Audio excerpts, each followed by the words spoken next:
I have friends who knew me for like 15 years, and even they were shocked.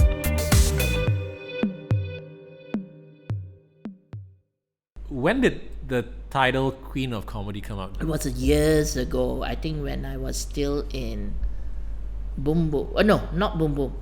I was coming out. I was doing Super Calm and all that, and then I love that name, by the way. Yeah. I was doing Super Calm, and then an article came out and like, oh, Malaysia's Queen of Comedy. Right. And I'm like, when I read it, we are like, hey, okay lah, take. This was how many years since you? I mean, This could be about 8 years ago, I think. right. And when you first eventually took on the name Queen of Comedy and you were comfortable with it, did you think, oh crap, do I have to be different now? Do I have to change my jokes? Can I still be as naughty on stage, or you know? I think my type of genre didn't change, but it gave me opportunities to do other things. And of course, with a title like Malaysian's Queen of Comedy, you know, it's like Harif going with Godfather of Comedy. It gives you a kind of status. Yeah. I mean, I am the only bitch that's doing this for 29 years. I mean, there are new ones coming up, but still, 29. So whatever it is, you know. And it's not like I've shared the stage with some of them. In fact, I have always I've always tried and support women in comedy. I've actually formed like groups like Super Calm and all to highlight other women in comedy, Queens of Asia that just happened. That just happened. Also, you know, because like you have kings and queens of Asia, and then you have king versus queens. But why not 4 women from 4 different countries, soul show, just, you know, female power and all that. No one think about it. You know, I was pushing this show for 2 years, you know, trying to find the right partners to partner with. So it's not something like I wake up like, hey, let's do this. You know, it's 2 years. And I remember speaking to Cheryl, and then Cheryl Chana, and she was like, oh man, it's great that Joanne finally got this going. But is there like a little bit of pressure now with you actually have a title, and I'm like, oh, I can't do this. Sometimes, you know, like comedians, sometimes you bomb in a show, but you always have to, I gotta have the best material, and you know. I think instead of something like a combination show like Queens of Asia, I think what that would entail would be when you do your one woman show, one man show, your solo show, 1 hour show, right? Which I did La La Land 2 years ago. So I told myself I'm going to give 2 years break, because it's not to say I didn't want to write new material. I knew that production was so personal and was so amazing that it kind of catapult my expectations of my own material this high. It wasn't my regular tete pepe jokes or, you know, it wasn't like my Queens of Asia. La La Land had a lot of your family life, and La La Land had a lot of my family life. There were a lot of things. I talk about my mom's suicide. I talk about me with my pregnancy, unexpected, me, you know, how that came about, the fact that I'm a single mom. Of course, what do you call this? Keeping the father's name, but still putting, she does? Putting it into context. I mean, because people need, at that point, it was already the climax, and people want to know. So you need to give your audience what they want, but hold back on the privacy that, as a human being, not washing on dirty linens, not washing. Because initially, when I wrote it, and like I was like, you know what? Let's do. Then I told myself, you know, it's not fair. He has a family.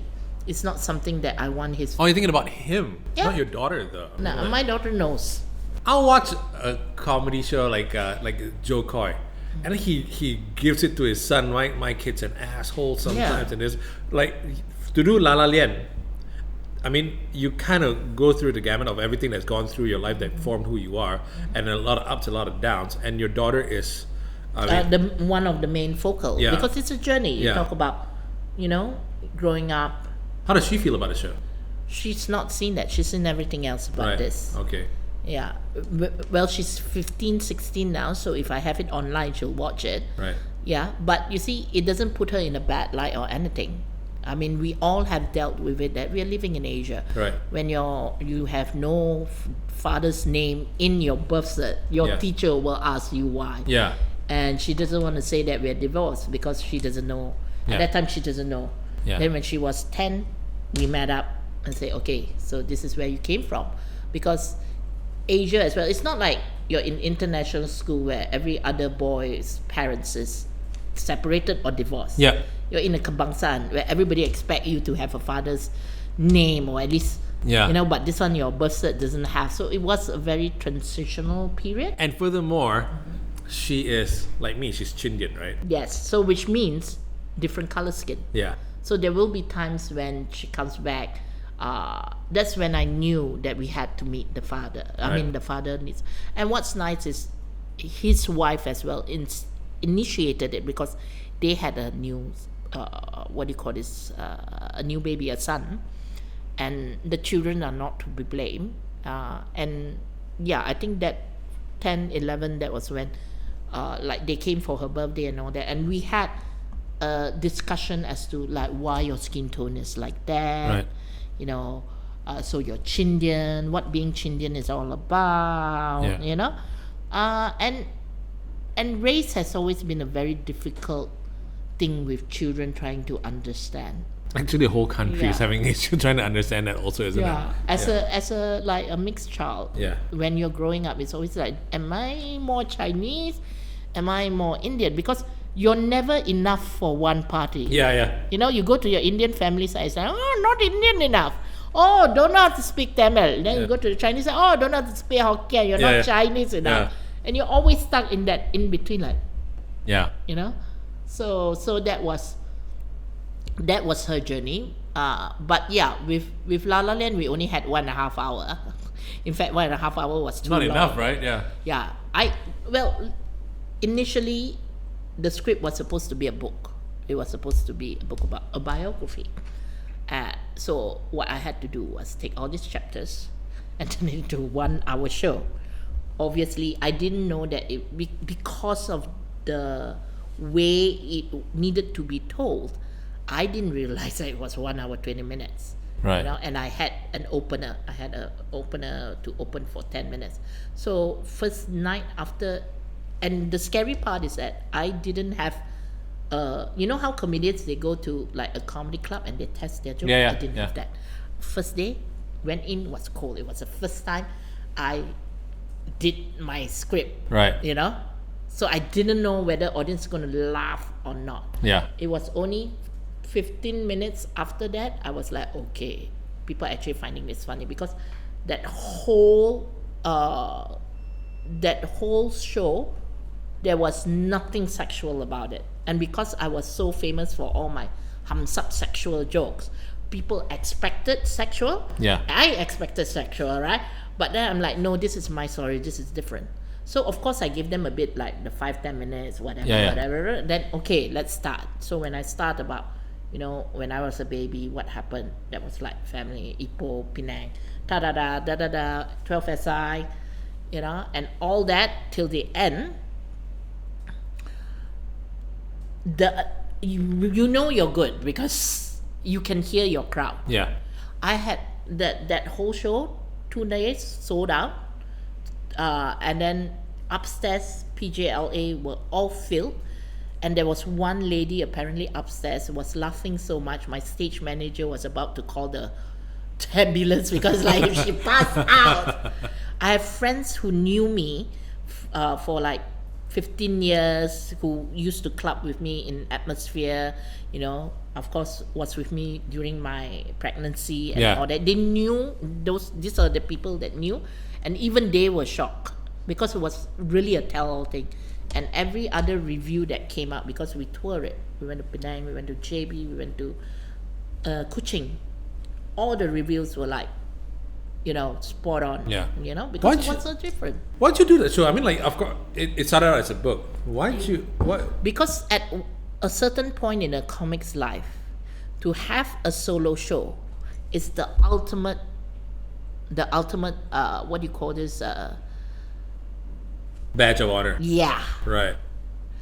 But I always feel that so that show was like this, Right. So any other solo show after that needs to top that. So that's why I decided to take 2 years off, and I wasn't even how